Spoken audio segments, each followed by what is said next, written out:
c'est un ouvrage de grand intérêt, c'est une richesse pour la commune qui mérite d'être préservée.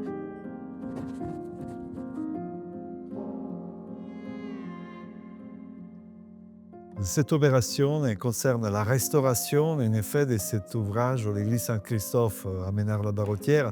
C'est un ouvrage majeur de l'architecture de la région. Et quand on parle de la région, euh, j'entends de la Loire à la Garonne. C'est un ouvrage sans doute de grande valeur. C'est une église qui a été construite au XIe et qui a été enrichie au XIIIe par un trésor qui est constitué par ces peintures.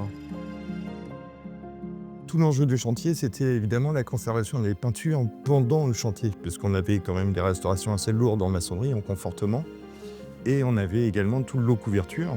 Donc la problématique, c'est de pouvoir réaliser le chantier sans qu'on ait une seule goutte qui pénètre dans l'église pour éviter de détériorer les peintures. Et donc pour ça, on a mis en place tout un parapluie en échafaudage, ce qui nous a permis de pouvoir travailler, nous, en tant que couvreurs, le charpentier, et aussi en maçonnerie, à l'abri, tout en gardant toutes les peintures dans leur état originel. Après, il y a eu tout un travail l'assainissement des maçonneries, comme vous avez évoqué. Donc, les enduits ont été refaits, les maçonneries ont été rémaillées. Donc, il y a eu un travail de la gestion au niveau de tous les écoulements d'eau autour de la chapelle. Hein. Donc, et il y aura un travail que vous allez faire aussi par rapport au sol, au drainage des sols, pour permettre la respiration de l'édifice. Et donc la préservation des éléments.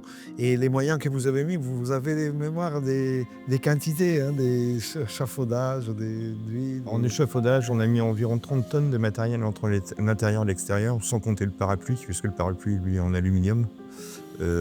Après, en maçonnerie, le gros travail, c'était la maçonnerie de moellon. On a repris pas loin de 40 mètres cubes en tout, entre les têtes de mur et puis les reprises sur les têtes de contrefort. Et ensuite, en tuiles, on a environ 200 mètres carrés de reprise puisqu'on a repris la couverture intégralement. Et combien de personnes ils ont travaillé sur votre... C'est un chantier où on a en permanence 3 à 4 salariés, sauf pour les enduits où on est 5 ou 6.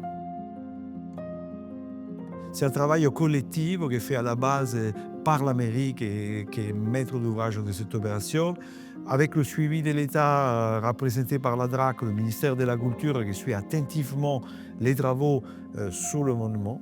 Il y a votre maître d'œuvre, le vice-président, l'architecte du patrimoine, que c'est ça, mais aussi les personnes qui interviennent sur place. Donc, c'est dans ce cadre-là que je veux bien présenter M. Poire de l'entreprise à Bâtissèvres, qui est l'entreprise qui a un lot très important et il s'occupe de l'ensemble des maçonneries, de la restauration donc des maçonneries, des toitures, une tuile artisanale et donc l'ensemble de la réalisation des enduits et de tout ça qui est le cadre et qui contient cette œuvre majeure qui est ces peintures décoratives. Et donc après, il y a tout un travail qui va être fait sur la restauration détaillée, fine des couches picturales, des supports par des restaurateurs qui sont spécialisés dans ce domaine.